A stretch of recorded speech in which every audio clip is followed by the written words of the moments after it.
yushtaratu ayyakuna min dawil awsafil mahmudati.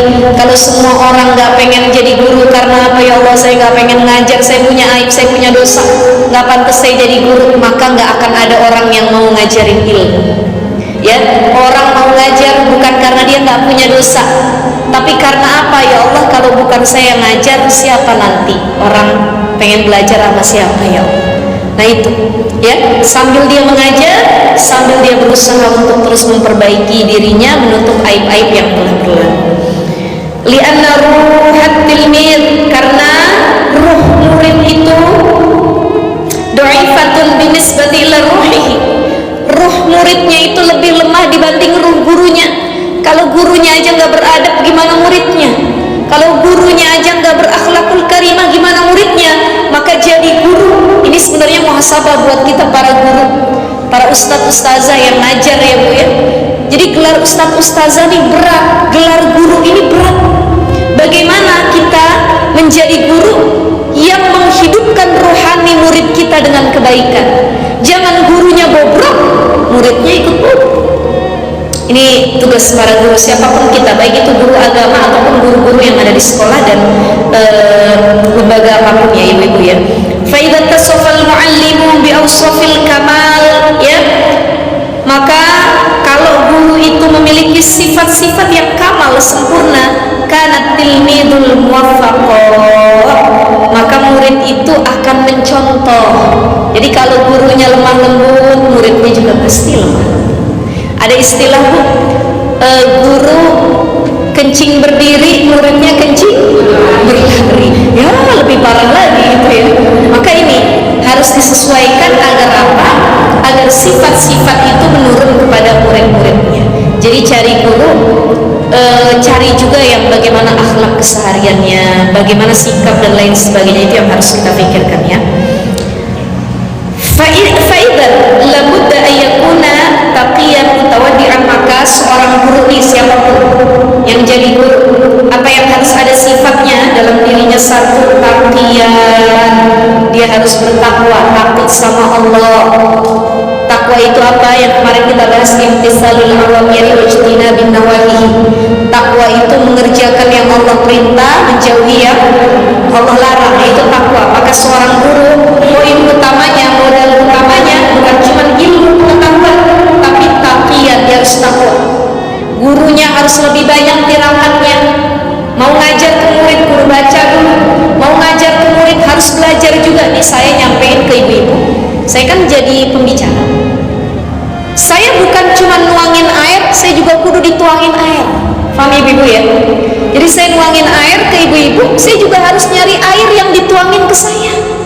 Nah itu ya, bagaimana kita takut sama Allah, bagaimana kita terus belajar, bagaimana kita juga harus punya guru ya. Ada guru di atas guru gitu bahasanya.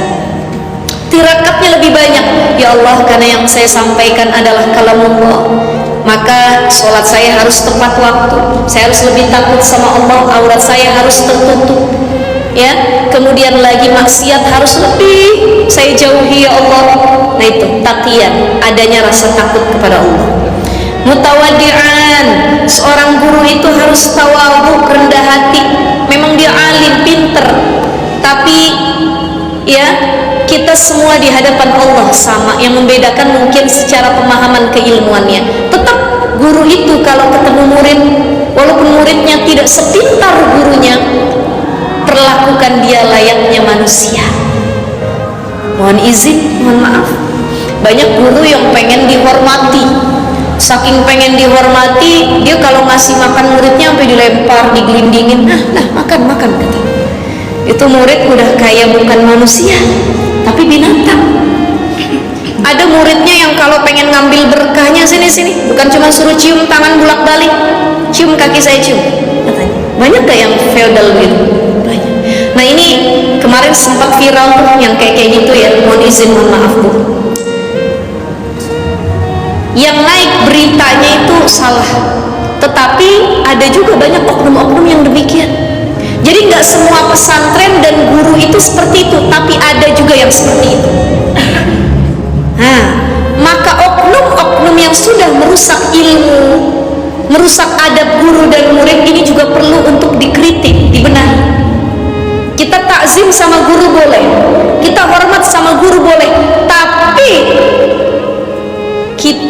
hilangkan sisi manusia yang ada dalam diri kita. Kita menjadikan diri kita hewan layaknya depan guru, itu salah.